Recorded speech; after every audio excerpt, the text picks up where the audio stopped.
Well so good morning, good afternoon, good evening to all of you. कैसे दोस्तों आप सभी लोग? आई होप आप बहुत अच्छे होंगे और मैं भी बहुत अच्छा हूँ। दोस्तों सीए फाइनल का रिजल्ट लगा और इस बार का रिजल्ट रियली बहुत अच्छा लगा है। पिछले 10 साल में कभी ऐसा नहीं हुआ, वैसा रिजल्ट लगा है। More than 20,000 plus chartered accountant बने हैं और इंडिविजुअली फर्स्ट और सेकंड ग्रुप भी बहुत सारे स्टूडेंट्स निकले हैं। So first of all many many congratulation to all of those who have successfully clear this C exam. दोस्तों इसी तरह से मेहनत करो और इसी तरह से लाइफ में सक्सेसफुल रहो, मेरी शुभकामनाएं आपके साथ है। दोस्तों आप सभी को पता है कि ये इंडिया की टफेस्ट एग्ज़ाम है और यहाँ पे बहुत सारे स्टूडेंट्स ने मेहनत की है और कुछ स्टूडेंट्स इस एग्ज़ाम में अनफॉर्चुनेट रहे। लेकिन कोई बात नहीं, आने वाले नवंबर 24 एग्ज़ाम में हम अपनी पूरी मेहनत करेंगे, पूरी कोशिश करेंगे। जो भी हमारी मिस्टेक्स हुई है उसको अवॉइड करने की कोशिश करेंगे, उसको ओवरकम करने की कोशिश करेंगे और यहाँ पे नवंबर 24 एग्ज़ाम में एक सक्सेसफुल रिजल्ट हमारे लिए लेके आएंगे। तो ये डिटर्मिनेशन के साथ आपको आगे बढ़ना है। नाउ दोस्तों यहाँ पे कंटिन्यूस कुछ दिनों से मुझे स्टूडेंट्स के कॉल आ रहे हैं कि सर आईडीटी में नवंबर एग्ज़ाम के लिए अमेंडमेंट्स क्या रहेगी, हमारे रिवीजन लेक्चर्स कैसे रहेंगे, जो मेरे सुपर 50 मास्टर क्वेश्चंस आते हैं जो इस बार स्टूडेंट्स को बहुत ज़्यादा हेल्प हुई और मोस्ट ऑफ द एग्जाम में क्वेश्चन उसमें से आए, वो कैसे रहेंगे। और सर मैं फर्स्ट टाइम आईडीटी का बैच लगाना चाहता हूँ तो मेरे लिए कौन सा बैच ज़्यादा बेटर रहेगा, रेगुलर एग्जाम ओरिएंटेड बैच या फिर रेगुलर इनडेप्थ रेगुलर बैच। सो दोस्तों आपके जो भी क्वेश्चंस है आल्सो रिगार्डिंग टू बुक्स के हमने बुक्स नहीं लेना चाहिए नहीं लेना चाहिए, इस सारे क्वेश्चंस का आंसर इस वीडियो में मैं दूंगा, इसलिए ये वीडियो आप एंड तक जरूर देखिएगा। चलिए बात करते हैं सबसे पहले अमेंडमेंट से रिलेटेड। दोस्तों नवंबर 24 एग्जाम के लिए अमेंडमेंट्स अप्लीकेबल होती है अप टू 30 अप्रैल 2024, आपकी कट ऑफ डेट है। इसके बाद की अमेंडमेंट्स आपको अप्लीकेबल नहीं होती है। अब इलेक्शन के पहले प्री बजट आया और वो प्री इलेक्शन के पहले जो बजट आया जिसमें 3-4 सेक्शंस प्रपोज हुए, लेकिन हमारे फाइनेंस मिनिस्टर ने क्लियर कह दिया था कि ये सेक्शंस उस दिन से अप्लीकेबल किए जाएंगे जिस दिन नोटिफाई होगा और वो नोटिफिकेशन अप टू 30 अप्रैल नहीं आया। मतलब वो सेक्शन जो अमेंड हुए, चेंज हुए, ऐड हुए, वो आपको अप्लीकेबल नहीं हो गए। नाउ इलेक्शन के बाद अभी जुलाई में फाइनल बजट आएगा और इसके भी चेंजेस आप नवंबर 24 एग्जाम को अप्लीकेबल नहीं होंगे क्योंकि आपकी कट ऑफ डेट है 30 अप्रैल। तो ब्रॉडली कहा जाए तो कोई ज़्यादा अमेंडमेंट्स मतलब अमेंडमेंट्स ही नहीं है क्योंकि इन बिटवीन कोई नोटिफिकेशन सर्कुलर भी नहीं है। तो आपका लक है कि नवंबर 24 एग्जाम के लिए अमेंडमेंट्स ही नहीं है। लेकिन अगर हमारे इंस्टीट्यूट के हम यहाँ पे स्टैट्यूटरी अपडेट्स देखें, मई और नवंबर को कंपेयर करें, तो इंस्टीट्यूट ने मिसलेनियस में एक छोटी सी डेफिनेशन ऐड हुई है मिसलेनियस चैप्टर में, और फॉरेन ट्रेड पॉलिसीज़ में कुछ एडिशनल कंडीशंस है, advance authority and etcetera for quality control, वो कुछ 3-4 पेजेस की अमेंडमेंट्स ऐड की हैं। बस आपको उतना ही पढ़ना है। सो दोस्तों ये जो अमेंडमेंट हाफ आवर का लेक्चर है मैं ऑलरेडी रिकॉर्ड कर चुका हूँ और आपको ये लेक्चर मिलेगा मेरे यूट्यूब चैनल पे थिंक जीएसटी थिंक विशाल सर, और डिस्क्रिप्शन में उसका लिंक पे दिया है, तो डिस्क्रिप्शन जरूर देखिएगा। तो चलिए आपको हाफ आवर से ज़्यादा लेक्चर करना नहीं है अमेंडमेंट्स का, आप लकी हो। चलो अब बात करते हैं सर हमारे एग्ज़ाम को 3.5 मंथ्स है, तो हमने आईडीटी का प्लानिंग कैसे करना चाहिए और आईडीटी को कैसे रिवाइज करना चाहिए। सो दोस्तों यहाँ पे आप सभी को पता है कि इस बार अमेंडमेंट्स नहीं है और मेरे चैप्टर वाइज चार्ट रिवीजन जो मैंने मई नवंबर 24 एग्जाम के लिए रिकॉर्ड किए थे वही चैप्टर वाइज चार्ट रिवीजन आपको यहाँ पे कंटिन्यू में देखना है और सेम आपको अप्लीकेबल हो गया।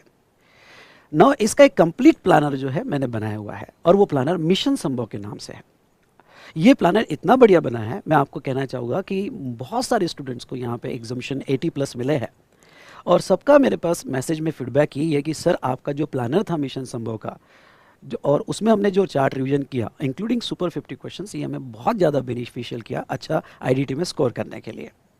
तो डेफिनेटली ओके ये प्लानर के हिसाब से अगर आप चलोगे वापस नवंबर 24 एग्जाम में तो आप 100% सिलेबस कवरेज कर पाओगे, आपका कॉन्फिडेंस भी सुपर बूस्ट हो जाएगा और इस बार भी हम आईडीटी में बहुत अच्छा स्कोर करेंगे, जिसे मैं कहता हूँ इस बार 80 पार।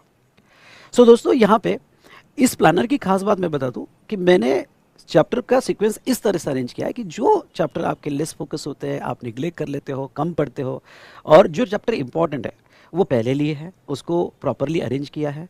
हर कुछ टॉपिक्स के बाद जो है मैंने यहाँ पे टेस्ट रखी हुई है। तो इस प्लानर को आप अगर फॉलो करोगे तो डेफिनेटली आप 30 to 35 डेज में पूरा आईडीटी अच्छे से रिवाइज कर पाओगे। पर अब जैसा आपका गैप हो गया 2-3 महीने का, हो सकता है कि कुछ टॉपिक्स जो है आप थोड़ा बहुत भूल गए हो। इसलिए मैं ये कहूँगा कि जब आप ये मिशन संभव का प्लानर फॉलो करोगे तो इसमें कुछ टॉपिक जैसे आईटीसी हुआ, रिफंड हुआ, डिमांड हुआ, ये टॉपिक जो है ओके, पहले आप मेरा रिवीजन देख लेना जो 1 से 1.25 घंटे का रहेगा। उसके बाद में रेगुलर बुक से इंपॉर्टेंट एस्पेक्ट्स पढ़ लेना या पूरा वो चैप्टर पढ़ लेना, और उसके बाद आप क्वेश्चनर सॉल्व कर लेना। तो इस तरह से आपको एक ओवरऑल आइडिया फिर से आ जाएगा, आप सब्जेक्ट से कनेक्ट हो जाओगे, और फिर जो है आप यहाँ पे रेगुलर बुक से आपकी पढ़ने के बाद ग्रिप आ जाएगी और क्वेश्चन प्रैक्टिस भी आपकी अच्छे से हो जाएगी। कुछ चैप्टर्स जैसे सप्लाई हुआ, आरसीएम हुआ, डायरेक्ट चार्ट से कर सकते हो। सो दोस्तों, इस तरह से एक प्रॉपर प्लान बनाओ, तो आने वाले आपके 30-40 डेज में आईडीटी खत्म हो जाएगा। नेक्स्ट बात करते हैं सुपर 50 क्वेश्चंस की।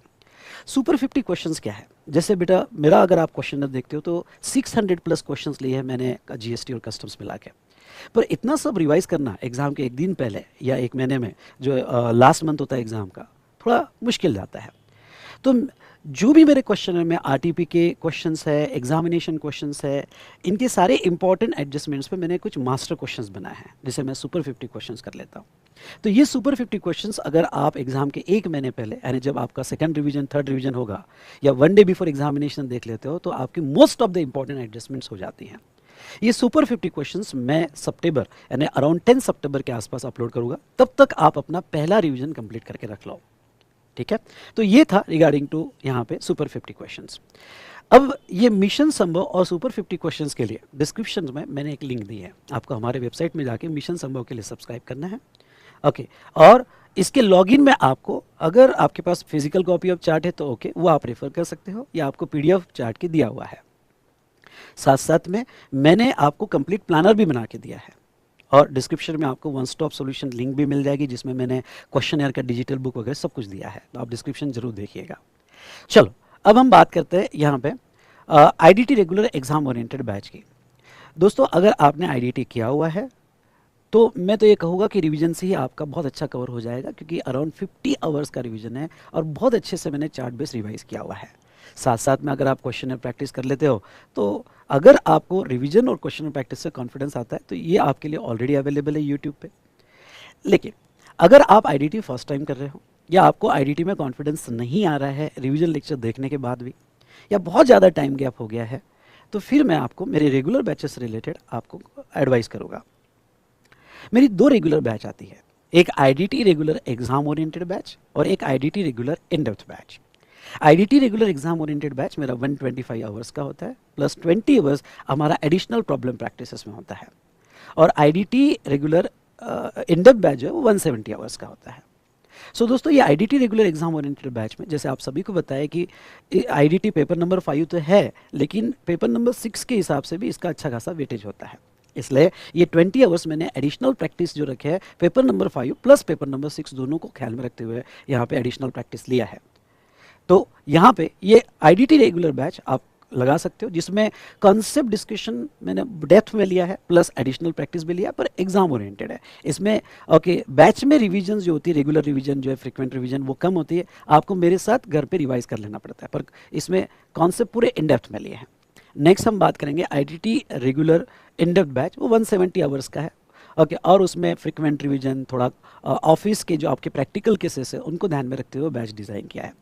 सो आपके पास जो टाइम की अवेलेबिलिटी है उसके हिसाब से आप प्लान कर सकते हो, लेकिन मैं आपको सजेस्ट करूंगा कि आपके पास जो अभी टाइम अवेलेबल है, आप IDT regular exam oriented batch में जाइए। आपका 100% सिलेबस, क्योंकि दोनों बैच की नोट्स भी सेम है, ओके, क्वेश्चनर्स भी सेम है और चार्ट्स भी सेम है, तो मटेरियल एग्जैक्टली सेम है, और इसमें आपका बहुत अच्छे से कवर हो जाएगा। तो ये था IDT regular exam oriented batch से रिलेटेड। अब बात करते हैं नेक्स्ट हम बुक्स। सर, हमारे पास जो है जीएसटी का लास्ट अटेम्प्ट का मटेरियल अवेलेबल है, तो उसको ही कंटिन्यू करो, क्योंकि इस बार बुक में कोई चेंज नहीं है, क्वेश्चनर में कोई चेंज नहीं है, चार्ट बुक में कोई चेंज नहीं है, क्योंकि कोई अमेंडमेंट्स ही नहीं है, इसलिए उसको ही आप कंटिन्यू करो। हाँ, अगर आपके पास 2-3 अटेम्प्ट पहले के अगर बुक्स हो गए, तो मैं ये कहूँगा कि आईडीटी सिंप्लीफाइड करके मेरा एक सेल्फ स्टडी बुक आता है, आपको हमारे वेबसाइट पे अवेलेबल हो जाएगा, आप वो ले सकते हो। अगर आपके पास बहुत ही पुराना चार्ट बुक है, तो चार्ट बुक जो है आप ये जो है प्रीफर कर सकते हो। साथ साथ में क्वेश्चन है, आप क्वेश्चनर भी यहाँ पे जो है ले सकते हो, अगर बहुत ही ज़्यादा पुराना है, लास्ट अटेम्प्ट का है, तो आपको लेने की कोई भी ज़रूरत नहीं है। सो दोस्तों, इस तरह से मैंने आपको एक कंप्लीट आइडिया दिया है।